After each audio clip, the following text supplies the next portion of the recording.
What's up, everybody? Welcome to DFS by the Numbers. This is my full card breakdown and predictions for UFC 256, and what a card we have here. I mean, this card is absolutely fantastic. We started out earlier in the week with 14 fights. We are now down to 11, I believe. So hopefully this card stays intact. I know last week was an absolute mess with that. Just really hoping it stays intact because, man, what a card we have here. We have Davis and Figueiredo versus Brandon Moreno in the main event. We can't ask for a better co-main event in Tony Ferguson versus Charles Oliveira. Just a bunch of fun fights scattered out throughout the card, just ready to make some money. Have been on a tear as of late with the betting. I mean, last week went 4 for 4, hit the second Hail Mary in a row, so 2 weeks in a row hitting a Hail Mary there. So last week had Roman Dolidze. Had a decent-sized bet on him, cash. I had Topuria wins inside the distance at plus 115. He went out there, made it look easy, knocked out Damon Jackson in the first round. Had the Gabriel Benitez versus Justin James under 2.5 rounds. That cashed as well. And then finally had Luis Smolka wins inside the distance at plus 200. Cannot believe that line there. Went out and finished Smolka. So great to see. 4 for 4 as well as Hail Mary. And plus 5.29 units. Profit, not counting the Hail Mary there. So great week. And yeah, the past 2 weeks have been fantastic. Have hit the last 8 out of 9 bets. So hopefully keep it rolling here. I have 3 bets already. If you do want early access to those 3 bets and more content, like I said, I'm never going to charge for betting content. I'm never going to charge for my live streams, for my betting breakdowns. But if you do want to support me more, sign up on the Patreon. Really good deals on there. The most popular is going to be the betting package, which is $10 a month. $2.50 a week on average for these UFC cards. And what you get is you get my UFC model with all the stats for each and every fighter. You get my early bets, beat some lines, which we have been beating a ton of lines as of late. You get my betting breakdowns. I break down the bets I have in a different video style. You get my betting article, access to Discord, and like 50 of you guys signed up over the past week. So thank you guys so much for that. It does allow me to do this full time. I never want to go behind a paywall. It's never something I want to do. I just want to provide content, and just at $10 a month helps me out a ton. It helps me do this full time, helps me put 120% of my effort into this stuff to be as accurate as possible, and of course to make some money as well. So the link will be down below for that. I really do appreciate all the support there. So next thing, I am going to be doing some contests here, giving away some free money as always, like I like to do for these pay-per-views. The first contest is going to be the one where we're going to guess some significant strikes here. So first, to enter the contest, what you got to do is like the video. Next step is to subscribe if you have not yet. And then third, comment down how many significant strikes you think that Davis and Figueiredo and Brandon Moreno are going to combine for. Last pay-per-view, there was a 4-way tie. Of course, the tiebreaker goes to the person that comments first. So if there's the same number, it's going to go to the person that comments first down there. Winner gets $25 for that. The next one is the DraftKings contest. Going to be limiting it to the first, I'll say 150 people. First, like the video. Next, subscribe if you are not subscribed yet. And then third, comment down your DraftKings username. If you have DraftKings and you want to do both, do both. And yeah, so ready to give away some free money. $25 for each of those. Nothing much, just something to say thanks for all the support, because I've been getting a ton of support, and I can't be thankful enough. Almost to 9,000 subscribers. Would love to get there. Hopefully by 2021, that's my goal. So, of course, tune in on Friday for the live stream, giving my final thoughts on the card, giving my final bets and all that. And then, of course, you can follow me on Twitter, DFS_numbers, Instagram, DFS by the numbers, where I will be posting my bets there on fight day. So, with all that out of the way, we are finally ready to break down UFC 256, and man, am I so excited for this card. And we are going to start with the first fight of the night. And I don't know, they're probably going to switch this bout order around. I don't know yet, but this is the bout order as of recording. So, Chase Hooper versus Peter Barrett, and Chase Hooper is 21 years old, 6'1", 75.5-inch reach. He is 9-1 and 3-1. Well, he's 9-1-1 and 3-1-1 in his last 5 fights. Peter Barrett, 34 years old, 5'10", 73-inch reach, 11-4 and 3-2 in his last 5 fights. So, looking at the odds here, and so Chase Hooper is minus 380 and Peter Barrett is plus 315. So it looks like a little bit money is coming in on Peter Barrett, and rightfully so. The price tag of Hooper is just insane. Would not recommend going out there and parlaying Hooper. It kind of reminds me of the Levitt price last week, kind of a one-dimensional fighter in Levitt, but man, did Levitt go out there and knock out Matt Wyman. So, but in all seriousness, man, like this fight, I feel like could be close if Hooper does not get the takedown. I know Hooper has been working on his striking. He's still really young, 21 years old, but man, I am not impressed at all. I was ready to fade this guy in his UFC debut. I went in there against the bad Tamer, and Tamer showed some awful fight IQ. He hurt Hooper in like one of the very first punches he threw at him, and ultimately just messed around with him on the ground until Hooper was able to get on top and basically pound him out. So the next fight, everybody was on Hooper. Hooper was like one of the most popular bets, and I tried to warn people like, this dude is not like what you think he is. He went out there and was not able to take down Alex Caceres, and Alex Caceres was able to dominate him. He dominated him through for 3 rounds. He showed some good toughness, but man, it shows if he cannot get us to the mat, he could be in some trouble. Does Peter Barrett have good takedown defense? I don't think so, no. Does Peter Barrett have good submission defense? No, he does not. He's been submitted twice. He was taken down a decent amount of times by Youssef Zalal. Zalal was able to almost submit him a couple times. He did show some toughness, but really was expecting Zalal to finish those submission attempts. I think if Hooper gets in those spots, he's going to finish those submission attempts there. I'm going to pick Hooper. There's no way I'm betting him at minus 400. I'm going to pick him. I do think he's going to get this to the mat one way or another, whether he does pull guard, that's something he does, whether he does take the back standing. I don't know if he has the wrestling to get Barrett down. Hooper so far has a 13% takedown accuracy, and Barrett's going to be older by 13 years as well. He's going to be the more experienced fighter. This is definitely dog or pass from the betting window, but I'm going to pick Hooper here. But man, minus 400, it seems crazy to me. It really does, but I'm going to pick Hooper to win by... I'm going to say first round submission. I'm going to say he gets Barrett down some type of way. And at that point, from what I've seen with Barrett's grappling, it's not great. His submission defense is not great.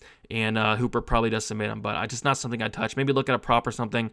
But other than that, just going to stay away from a betting perspective. Next fight here, we have Sergey Spivak versus Jared Vanderaa. And, man, this fight could be probably the worst fight on the card. It's between this and...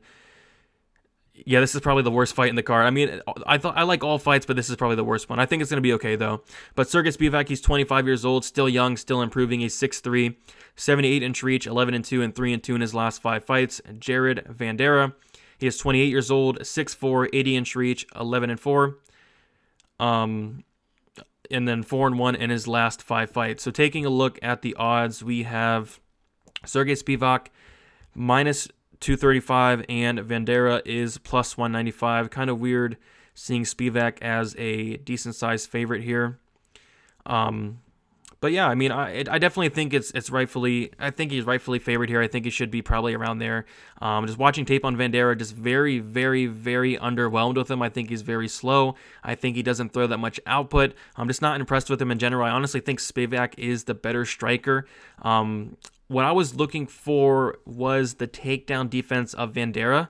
I wasn't able to see much of that, and I do think that's going to be kind of important in this fight. There wasn't much tape out on when guys are taking him down. I do see that he's been submitted twice, but was not able to watch that tape. Would have loved to see those, but just he has been submitted twice, so that is something to note. Both guys have a 91% finish rate, and Spivak, very, very, very good wrestler.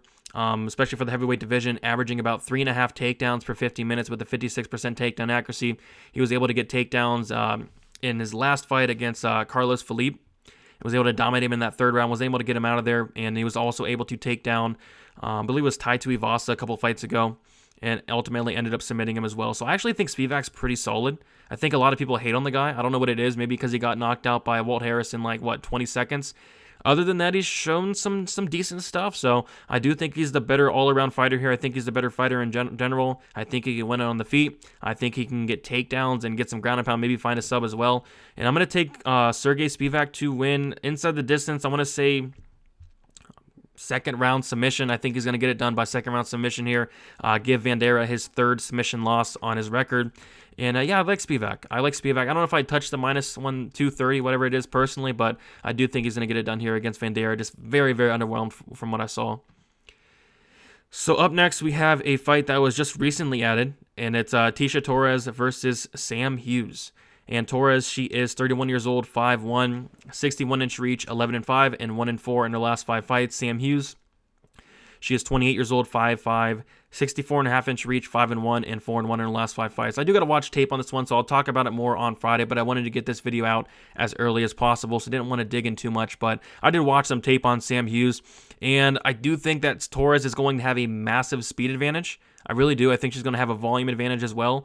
But Hughes, she looks like she has some power for this division especially, and Hughes, just taking a look at some of the stuff she's done, she did lose by submission, which is not the best sign in the world. I don't think Torres is going to go out and submit nobody, but yeah, Hughes did lose by submission to Vanessa Dumopoulos. I don't know how to pronounce that last name, Dumanopoulos, something like that, but I do know who that is actually, but I don't know pronouncing the last name. But other than that, she's beat pretty much nobody. Her first 3 wins were against 0-0 fighters, and then she beat a 3-1 fighter. Her last win was a 4-1 fighter, but she is finishing her wins. She has finished each and every win besides one. So she is a finisher, but man, this is going to be such a big step up in competition for, somebody who in Tisha Torres, who has fought the best and the best. And a lot of people are giving Torres crap, including me, because she was on like a 4-fight losing streak, but we got to look at who she was losing to. Joanne, Andrade, Weili Zhang, Marina Rodriguez, like the best of the best. And she was a big underdog in her last fight against Brianna Van Buren, and she looked fantastic. She went out there and put on a really good performance. And yeah, this is the big step up in competition for Sam Hughes here. I don't know if she's ready. From what I saw, decent power. She looks a little slow. I think Torres is going to have a massive speed advantage. For that reason, I'm going to pick her. I think she's going to throw a ton of volume as well.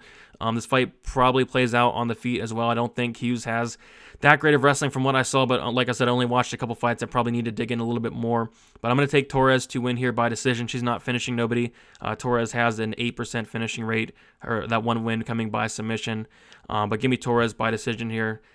Not overly looking forward to this fight. I do think you could have added a different fight, but this is fine. At least we're getting another fight on the card. Next, we have Billy Quarantillo versus Gavin Tucker. And I think that if Ferguson Oliveira was not on the card, I think this could be possibly fight of the night. And Quarantillo, he is 31 years old, 5'10", 70-inch reach, 15-2, and 5-0 in his last 5 fights. Gavin Tucker is 34 years old, 5'6", 66-inch reach, 12-1, and 4-1 in his last 5 fights. His one loss being to Rick Glenn. We'll take a look at the odds, and by the way, there is no line for the Torres fight yet, so stay tuned for that. I'm assuming she's going to be a slight favorite. But looking at the line for Quarantillo here, and yeah, so a lot of money's coming in on Quarantillo. He opened up plus 105, which, man, I would love to get plus 105 on Quarantillo. And he is now sitting at minus 155, and Tucker is plus 135 there. So yeah, I see a lot of people on Billy Quarantillo, and rightfully so. I just really like this matchup for him in general. I like the dude in general. Quarantillo throws a ton of output, lands 7.5 significant strikes per minute with a 71% accuracy, absorbs 3.45 significant strikes per minute, and Quarantillo does have a 46% striking defense. Gavin Tucker, he lands only 3.67, so Quarantillo is landing like double the significant strikes that Tucker is, and only a 39% accuracy for Gavin Tucker. And Gavin Tucker does absorb 3.93, so Gavin Tucker is absorbing more significant strikes than he's giving out, which is never a bad sign. A lot of that is from the Rick Glenn fight, which I will touch on. And as for the grappling stats go, Tucker does have a 40% takedown defense, which I think is huge to note. And Quarantillo does have a 38% accuracy, and he does average 1.71 takedowns per 15 minutes. So, yeah, I basically like Quarantillo. I like his style. The dude's very, very tough. He has been knocked out once. It was early in a fight a couple years ago, but other than that, he's shown insane toughness. He's getting better and better each and every fight. He's still young, 31 years old, and proving he's right in the prime of his career. But I still think there's room for improvement as well, and I think he has a ton of upside also. Watching tape on Tucker, extremely impressed. I am. I think he's a really good fighter himself. But just watching tape on the Rick Glenn fight, in that fight, he got dropped in that first round. And after that, Glenn was just dominating him, man. And Glenn, this is something I did not like from the Tucker side. Glenn was able to take him down 4 times. And Glenn is not really known for getting takedowns. I think those 4 takedowns against Gavin Tucker were Glenn's only 4 takedowns in his UFC career. So yeah, very interesting there. The 40% takedown defense of Tucker. Rick Glenn was able to get on top of him a bunch, land some nice ground and pound. If Quarantillo gets you down, you're going to be in some really big trouble. Quarantillo's ground game is legit. Both of these guys are black belts, but I do favor Quarantillo on the ground. I favor him on the feet. I think he's going to throw a ton more output. I think he's very durable. I think he has the better cardio, which is huge. And it's huge in all of Quarantillo's fights. I mean, him having the cardio and the pace, it really wears on opponents. I think it's going to wear on Gavin Tucker here. I think that Quarantillo is going to either win a decision or get a third round finish. I'm kind of more leaning towards the decision prop there, or not the decision prop, but the decision play there. And yeah, I like Quarantillo to get it done here by decision. And yeah, I like this kid a lot, and I'm really looking forward to this fight. It's going to be a banger. So give me Quarantillo by decision here. Next fight, we have Mackenzie Dern versus Jandiroba. And in this fight, we have Dern, 27 years old, 5'4", 63-inch reach, 9-1, and 4-1 in her last 5 fights, her one loss being to Amanda Ribas. Jandiroba is 32 years old, 5'3", 64-inch reach, 16-1, and 4-1 in her last 5 fights, her one loss being to Carla Esparza.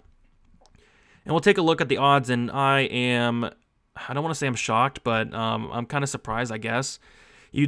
Mackenzie Dern opened up minus 165, which I think is off, and she's now at minus 185, and money just keeps coming in on her. And I want to say I understand it, but I literally don't understand it whatsoever. I think this is a really close fight. I think this should be lined 50-50. I really do. On the feet, both fighters aren't great. I know Mackenzie Dern has been working on her striking, trying to improve that. But I think both fighters aren't the best strikers in the world. And I mean, how does Mackenzie Dern win this?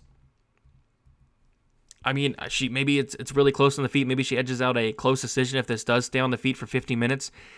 I don't know if it will. I really don't know if it will. I don't know if both these fighters are going to respect each other's ground game too much where they just stand and fight for 15 minutes, or I don't know if either fighter is going to try to get a takedown, which is really interesting here because I do want to get into some stats. Mackenzie Dern averages 0.39 takedowns per 15 minutes, 7% accuracy, a 7% takedown accuracy, some of the worst wrestling you'd ever see. Worst takedown accuracy I've ever seen in my life. 0% takedown defense. She basically gives up the takedown, which rightfully so. And Jandiroba, great wrestling, like really good wrestling, averages 4.5 takedowns per 50 minutes with a 50% takedown accuracy. If Jandiroba wants takedowns, she's going to get them, and she's going to get a lot of them, and she's going to get them easy, which is interesting for this fight, especially since she's a big underdog. So Mackenzie Dern, she's been going out there and beating kind of these lower level fighters, Hannah Cyphers, and it's just some of these fighters just beat themselves. I mean, in the Marcos fight, her last fight, Marcos literally said in her interview she's not going to entertain the ground game of Mackenzie Dern. What does she do? Mackenzie Dern slips. Marcos jumps on her, and right then and there she gets submitted. Hannah Cyphers ends up on top of Dern. Instead of disengaging, she tries to land ground and pound. Submitted. It's just these fighters are beating themselves against Mackenzie Dern. The game plan to beat Mackenzie Dern is to stuff the takedowns and beat her on the feet. Can Jandiroba do this? I think she can stuff the takedowns. Can she beat her on the feet? I don't know. Her striking's not great, but I don't think Mackenzie Dern's going to look minus 190 in the striking at all. Like, the striking's going to be literally close. So I'm going to go with Jandiroba here, and I'm probably going to bet it. I'm just waiting for the line to get wider and wider. People love Dern. People love betting Dern for obvious reasons and for some unobvious reasons. But yeah, I'm going to go with Mackenzie Dern to lose here, and as a decent sized favorite as well. So I'm gonna wait for that Dern money to come in. People love to bet her. I get it. They're gonna throw into parlays, but I'm gonna take Jandiroba here, and I'm not saying I'm gonna bet her, but if the line gets a little too wide, I'm probably going to take a shot on Jandiroba, or even Jandiroba by decision is interesting. It's hard to see either fighter getting submitted here. Both fighters have really great grappling credentials. Or even like the over in this fight. I think the over or fight goes to decision could be something to look at as well. So lots of great opportunities to target this spot or this fight from a betting perspective. But I'm taking the dog here in Jandiroba, and I'm pretty comfortable. I mean, I think the fight should be a pick'em. So I think there's tons of value on Jandiroba, and the line is only going to get wider. So I'm going to take Jandiroba by decision. And yeah, I like it a lot. Going to fade Mackenzie Dern here. Next fight, we have Cub Swanson versus Daniel Pineda. Yeah, solid fight here. I think this fight's actually gonna be really fun. Daniel Pineda, he is 35 years old, 5'7", 70-inch reach, 27-13, and 5-0 in his last 5 fights. Cub Swanson, he is 37 years old, 5'8", 70-inch reach, 26-11, and 1-4 in his last 5 fights. So, taking a look at the odds for this fight, Daniel Pineda is minus 155, Cub Swanson is plus 135. So, Pineda opened up minus 160, so about where it opened up here, and then Cub Swanson opened up minus 130. So, yeah, this fight is very interesting for a bunch of different aspects. Cub Swanson's coming off of a very gruesome injury and off of a decent layoff as well. And the dude's literally 37 years old, definitely past his prime, definitely has been slowing down, 1-4 in his last 5 fights. I know he's been fighting some really solid fighters, but still 1-4 in his last 5 fights nonetheless. And in his last win, which was like a year ago against Kron Gracie came in there with like a horrible game plan of just striking with Cub Swanson for 15 minutes. Not a great idea. Swanson was able to win in that fight. I thought Swanson looked solid. I really did, but man, it was such a good matchup. If I knew Gracie was just going to stand and strike with Swanson for 15 minutes, I probably would have max bet Cub Swanson in that fight. And he was a big underdog in that fight as well. And I definitely saw a bunch of opportunities where Swanson left a lot of openings in that fight that Gracie took advantage of some of them, but I thought Pineda could take advantage of a ton of those spots. And the thing about Pineda, which is very, very, very interesting, the dude's finished 100% of his wins. And I'm not talking about a guy having like 10 wins or 12 wins or 15 wins, even 20 wins. Daniel Pineda has 27 wins, and he's finished all 27 of them. That's so impressive to me. Finishing 33% of those by knockout, 67% by submission for a 100% finish rate. And the thing about Cub Swanson is the dude's been submitted 6 times. He leaves a bunch of openings on the mat, and he's been knocked out once. So he's been in finish 7 times and 11 losses, Cub Swanson has. Watching tape on Pineda, it's a dude that's been in the UFC before. He's been in the UFC, I think it was like around 2013, 2014. And watching his fights pre-UFC before his second return, or for his return, where he tested positive for PEDs. So those 2 wins that he had turned into no contest. I went back and watched those fights. He looked really good. He looked really good. He looked really sharp. He looked really accurate. He looked powerful. He went out there and knocked out an undefeated guy in like 20 seconds. Could it have been the PEDs? Maybe. Maybe it could have. But man, did he look good. And this dude is someone who, he's 35 years old. I think this dude's in his prime. I think this is the best we've ever seen Daniel Pineda. We saw it in his last fight against Herbert Burns. He went out there as a decent-sized underdog, went out there and dominated Herbert Burns. He dominated him. He looked fantastic. His cardio checked out, and remind you, he took that fight on kind of short notice as well, and he had the better cardio out of him and Herbert Burns. And a lot of people say that he slows down. I mean, he was not slowing down whatsoever in that fight. And he came in on short notice. I think this dude, is at the peak of his career, and that's crazy to say that I'm saying he's in his prime at 35 years old, but that's just what I'm seeing. He looks the best he's ever had. Cub Swanson, I wish I could say the same, but I can't, especially coming in off of an injury, a really bad injury as well, and a decent-sized layoff. I'm going to take Pineda to win here pretty comfortably, honestly. I think the line at minus 55 is fine, and I will throw out a play that's really interesting in a second, but I do think he's probably going to take this to the mat. I think he's a very dangerous fighter, no matter where the fight goes. I think if he does get it to the mat, very good top control, very good ground game. His ground game is legit, and Swanson's been submitted 6 times, so I think that Pineda's either going to ground and pound him out, or I think he's going to submit him. I'm going to take Pineda to win by first round submission in this fight, get his 28th finish out of his 28 wins, and I do want to throw this out here. I think Pineda inside the distance, very interesting. Plus 140. I think that line's off for a couple of reasons. I mean, the dude's finished all of his wins, all 27, and he's a minus 160 favorite, so you're taking that minus 160, turning it into that plus 140. I think if you're on the Pineda side, I think that's the way to look, as if you don't want to pay that minus 160, I think there's a ton of value on the inside the distance prop, and by the time this fight starts, I think it's going to be like plus 100, something like that. I think a lot of money is going to come in that, because I think people are going to watch tape and see that, yeah, Pineda is a finisher. He does not know what a decision is. He really doesn't. It's not in his vocabulary, so give me Pineda inside the distance, and that will be a bet of mine. So take that as you will. Next fight here, we have Ciryl Gane versus Junior Dos Santos. And Gane is 30 years old, 6'4", 83-inch reach, 6-0, and obviously 5-0 in his last 5 fights. Junior Dos Santos, JDS, 36 years old, 6'4", 77-inch reach, 21-8 and 2-3 in his last 5 fights. So Dos Santos is going to have a 6-inch reach disadvantage, which I do think is going to be important to note. Taking a look at the odds, looks like some money's coming in on JDS for some reason. Gane is minus 420. I remember seeing him at like minus 450 earlier in the week. And Dos Santos is plus 135. Gane did open up minus 365. So because a little bit of money's coming in on JDS, I can understand it. People think that line is disrespectful with, all the credentials of JDS, having like so much more experience that it's not even close. But I'm going Gane here. I'm going Gane comfortably all day.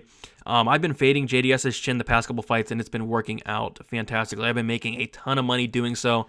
Going to do so again. The guy's chin's just not where it once was. He's been knocked out 3 times in a row, I believe. 6 knockout losses and 6 out of 8 of his losses coming by knockout. And Gane is not some murderous power puncher, but I do think he does pack some power. And really, I think that's all you need is some power to knock out JDS here. I think he's going to push JDS against the cage with his punches, tee off on him. JDS is going to cover up. Gane's going to get him out of there with knockout. And I don't see this fight hitting the mat one way or another. Gane is a really solid grappler, really decent wrestler, but JDS has some legit takedown defense. I don't see it hitting the mat. I don't see Dos Santos taking him down. A lot of people thought Dos Santos was going to take down Rozenstruik. No, it's not. It's not something he does. He's going to stand and bang with Ciryl Gane until one man falls, and I think that one man falling is going to be Dos Santos. So give me Ciryl Gane here. I think is a solid parlay piece. A lot of people are going to argue the lines off. I'm not one of those people. I think the line is just fine. I think Gane's going to get it done here. JDS, if he gets 4th knockout loss in a row, I mean, it's probably time to, really think about hanging him up. 36 years old, definitely towards the end of his career here. So give me Ciryl Gane to win by, I'm going to say, 2nd round knockout here. All right, this fight is probably the hardest to call in my opinion, and that's going to be Kevin Holland versus Ronaldo Souza. And Holland is 28 years old, 6'3", 81-inch reach, 20-5 and 4-1 in his last 5 fights. And Souza, he is 40 years old, 6'1", 72-inch reach, 26-8 and 2-3 in his last 5 fights. So taking a look at the odds, and very interesting what's going on with the odds right now. So the line right now is a straight pick'em, which is very, very interesting. And we'll talk about a little bit why. But Ronaldo Souza opened up as a plus 135 underdog, now minus 110. And Holland opened up minus 175 and is now at minus 110. And honestly, I thought Holland would be a decent-sized favorite here just because the public loves Holland and the public loves this guy. I don't know what it is personally, but definitely a fan favorite. Maybe it's because he's very, very active, very exciting, goes in there, talks some crap. I definitely understand, but we got to take a look at the level of competition. His past couple fights, Anthony Hernandez knocked him out in round 1, went out there and knocked him out. Very nice win. After that, Joaquin Buckley knocked him out in the 3rd round. I remind you, Buckley came in on short notice for that fight. After that, Darren Stewart won a very close split decision. I thought that was very, very close, where Darren Stewart took him down a couple times, ended up landing some decent ground and pound as well, which is not a great sign, especially for this fight. And then after that, fought Charlie Ontiveros, won by verbal submission, neck injury via slam. So honestly, I think this is probably one of the biggest jump ups in competition in UFC history, going from Charlie Ontiveros to Renato Jacare Souza, which is something very interesting to think about. And as for the matchup goes, I'm really struggling to pick a winner here. I really am. I think a lot of the public's going to be on Holland. But I think a lot of the money's coming in on Souza here for a good reason. I mean, you got to go back and watch the tape. Holland, man, the dude has negative fight IQ. His fight IQ is so bad. Went out there and got submitted by Brendan Allen. Went out with Gerald Meerschaert. All he had to do was keep the fight on the feet. Ended up grappling with Gerald Meerschaert, winning a split decision in a fight that was very, very close. Went out there against Alessio Di Chirico in won a very, very close decision that a lot of people thought he lost. I don't know. I'm not a big fan of this guy. I'm really not. And as for Jacare Souza, this dude has been fighting obviously the way better competition, and it's really not even close. In his last fight, he just lost to Jan Blachowicz in a fight that was probably one of the most boring fights I watched. Before that, lost to Jack Hermansson, beat Chris Weidman, lost to Kelvin Gastelum, beat Derek Brunson, Robert Whittaker. So he's fighting the best of the best here. And a lot of people are saying that, Souza doesn't go for takedowns. I mean, in his career, he's averaging about 2.5 takedowns per 50 minutes. I think one here would have me sweating if I was to bet Kevin Holland, which I'm not. But one takedown could be big trouble for Kevin Holland, who got put in some bad spots against Darren Stewart, who got put in some bad spots against Gerald Meerschaert, who got put in some bad spots against Brendan Allen, who's been submitted twice in his career. If Jacare Souza gets on top, it's a wrap. It's seriously a wrap. So that's why I'm honestly kind of leaning towards the Souza side. And like I mentioned, a lot of people are mentioning that Souza does not go for takedowns. Look at who's been fighting: Jan Blachowicz, Jack Hermansson, Chris Weidman, Kelvin Gastelum, Derek Brunson. It's going to be really hard to get takedowns on those guys. I think he does have one takedown in his last 5 fights. So Kevin Holland has a 54% takedown defense. 54% takedown defense. Souza has a 38% takedown accuracy, averaging 2.5 takedowns, like I mentioned. If Souza gets Holland down, he's going to be in big trouble. So I'm gonna take Souza here. I'm gonna take I want to say underdog, but all the money's coming in on him. I think he's gonna be the favorite by the time the fight starts. First look, I was all over Holland. I mean, he's going to be 12 years younger. He's going to have a 9-inch height advantage, or 9-inch reach advantage, 2-inch height advantage. But what happens if Souza gets this to the mat, which is extremely concerning? So I'm going to take Souza. Obviously, it's a wash on the feet. Kevin Holland's going to be so much better on the feet than Souza, just throwing so much more volume, being 10 times faster. But again, what happens if Souza takes down Holland? And for that reason, I think that it would be smart to clinch up with Holland. I think it would be smart to take him down. I think that you have to know that that's your path to victory. And like I said, I know Souza is 40 years old, but man, this is a winnable fight for him. It really is. So I'm going to take Souza to win here. Definitely going to pass from a betting perspective, especially since Souza's going to be probably the favorite by fight time. And I think I've been hearing like rumors that Holland is still like dealing with COVID-related issues and stuff. I think something like that's going into the betting line here. I think people are looking into it. I think there's some inside information on maybe Kevin Holland that line swinging, because that's a big change, and you would not expect that since all of the public's going to be on Kevin Holland this week. Like all the public, like this is going to be a very unpopular pick going with Ronaldo Souza here. But I'm just going to go with my gut. Like I said, first look, I was on Holland, but after digging into the tape, I'm going Souza here. I'm taking the dog. Well, I'm taking probably going to be the favorite, but I'm going Souza by. I'm going to go by submission. I'm going to say Souza gives Holland his 3rd submission loss. So yeah, very looking forward to that fight. It's going to be a good one. Another really good fight here. We have Raphael Fiziev versus Renato Moicano. And Moicano is 31 years old, 5'11", 72-inch reach, 14-3-1, and 3-2 in his last 5 fights. Fiziev is 27 years old, 5'8", 71.5-inch reach, 8-1, and 4-1 in his last 5 fights. And we'll take a look at the odds here, and we have Fiziev minus 155, and Renato Moicano is plus 135. Fiziev opened up at plus 105 and is now at minus 155. So, yeah, I'm a big Moicano fan. I like this dude a lot. I think this dude gets slept on a ton. I like the volume he brings, 5.5 significant strikes per minute compared to Fiziev's 4.6. And Moicano, decent wrestling, averaging about a takedown and a half for 15 minutes with a 58% takedown accuracy. So the big problem with this here is the takedown defense of Fiziev, because his takedown defense looks legit. I mean, this dude has a 100% takedown defense so far in the UFC. Of course, Moicano is going to be the best fighter he's fought so far by a far, but yeah, his takedown defense looks legit, and I fear that if Moicano does not get a takedown, I think that Fiziev is going to have a lot of success here. I think the path to victory for Fiziev is stuffing those takedowns, and I think he does. But if Moicano gets Fiziev down, I think he's going to have a massive advantage. I really do. If you're on the Fiziev side, maybe take a look at the submission prop. Fiziev does have a 50% submission rate and a 50% finish rate overall. This dude has no knockouts on his record. Fiziev, decent finisher with a 76% finish rate, but we haven't seen those finishes yet in the UFC. I'm going to take Fiziev here. I'm going to take him to stuff the takedowns. I think he's going to land the better shots on the feet. I think he's going to land the more volume as well. We saw his striking against Mark Diakese, and I know it's Mark Diakese, but man, did his striking look like legit. His striking looks so good. So, yeah, as long as Moicano is not able to take him down, I think Fiziev's going to win I'm going to pick him to win by knockout here. I am. He's a decent finisher. We haven't seen it yet in the UFC, like I said, but he does have that power. He does have that power. He has shown that power.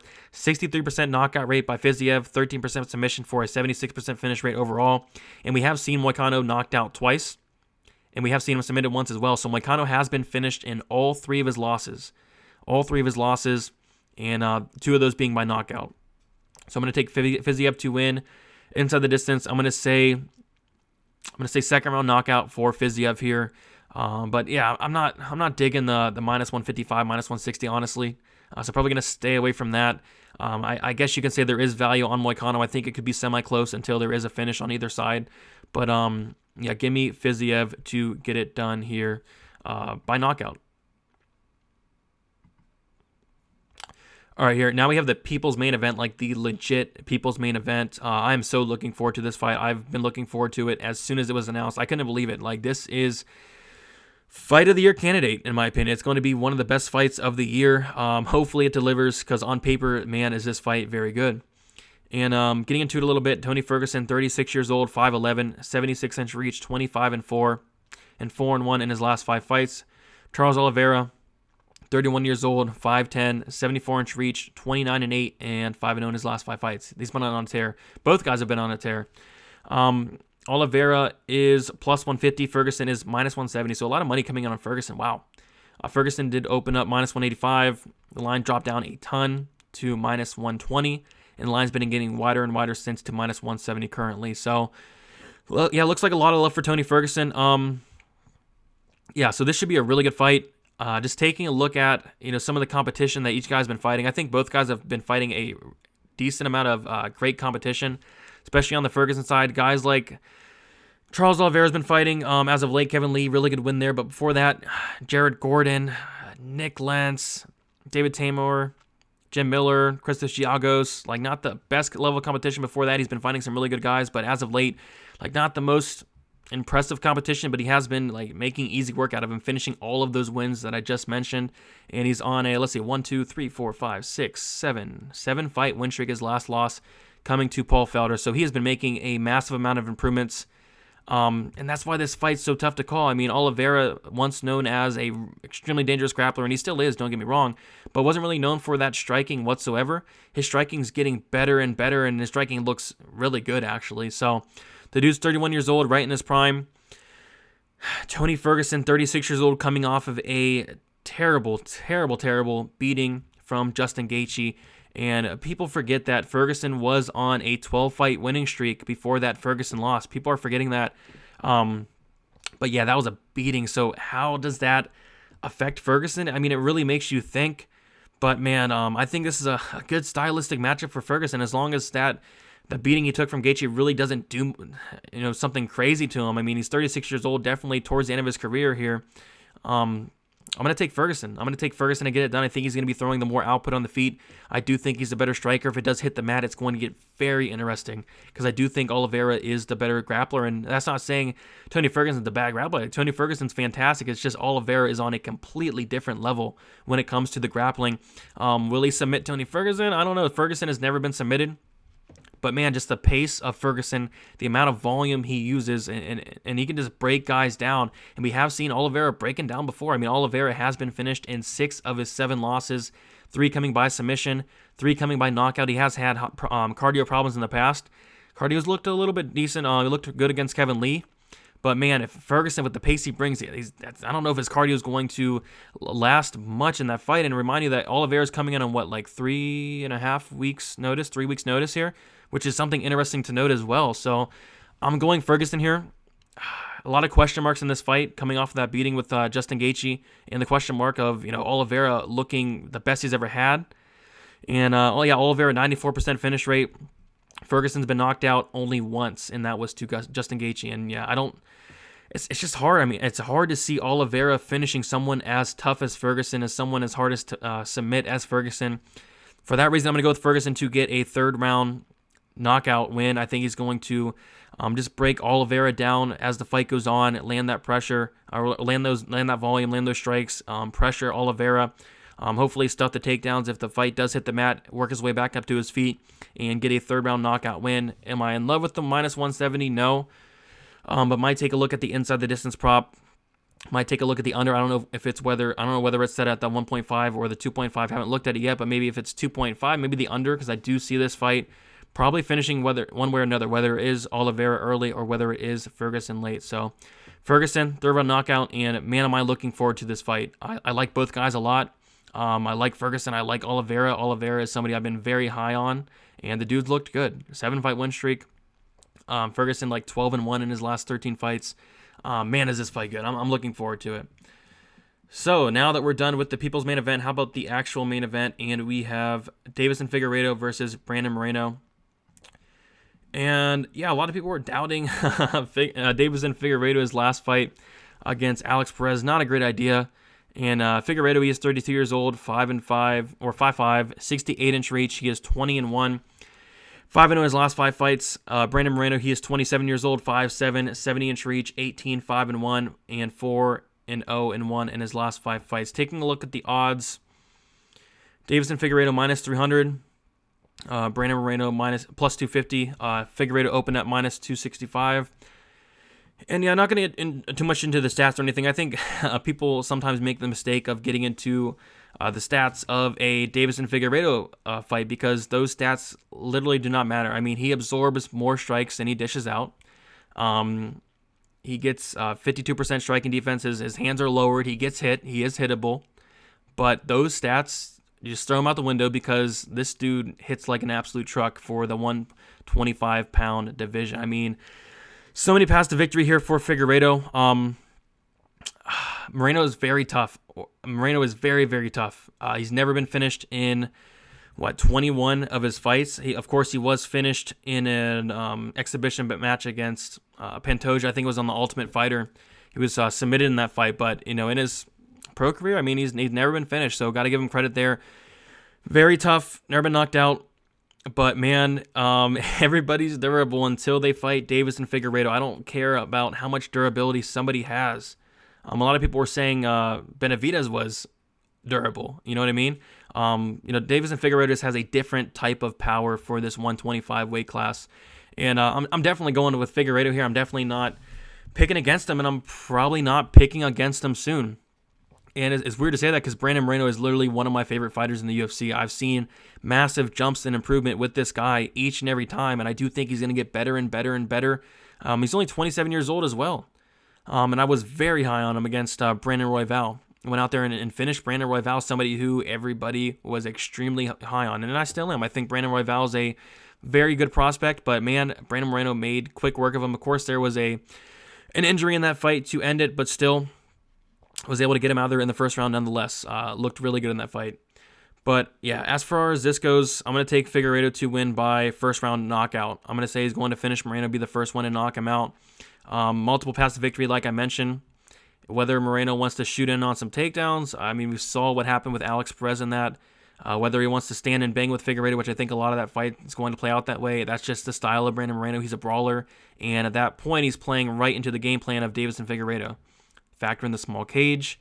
I like Figueiredo a ton here. A lot of people are going to be concerned about the weight cut, and it is a little bit concerning, but I mentioned it last time against Perez. He said on that fight week he was 9 pounds lighter than usual. He's taking his weight cutting issues a lot serious. He's taking his cardio a lot more serious. He's somebody that he has slowed down in the past, but as of late, his cardio looked fantastic getting to the second round of Benavidez. A lot of people think he's first round or bust, or he's just going to completely gas out. I mean, he's obviously knows that that's a problem, and he's obviously working on that. He's working on those gastric issues. He's working on those weight cutting issues. And I do want to see him at the weigh-ins, because he is going to be cutting a ton of weight 2 times in a month.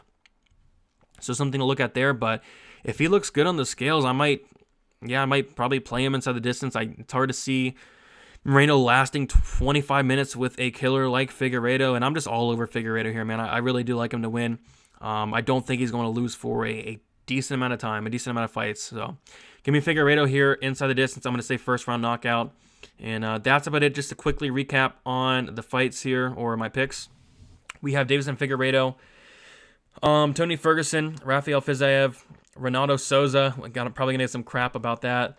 Cyril Gane, Daniel Pineda, Jandiroba, Billy Quarantillo, Tisha Torres. Like I said, I need to look into that fight a little bit more. Sergey Spivak and Chase Hooper. So that's about it. As always, if this video helped out in any way, if you guys do enjoy my content, please leave a like. I put a ton of work into this. If I told you guys how much work I did put in this, you probably think I'm crazy.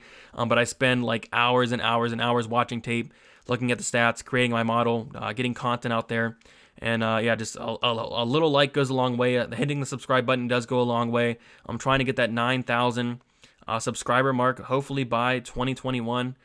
And yeah, just a lot of great things coming up. I'm thinking about doing adding another live stream into the week. Of course, I have my live stream on Friday. If you guys want to check that out at 7 o'clock p.m. Eastern Time, just had a record amount of people in there on Friday, over 400. So thank you guys for that as well. Other than that, you can follow me on Twitter, DFS_numbers. Instagram is DFS by the numbers. If you have any questions, my DMs are open at any time.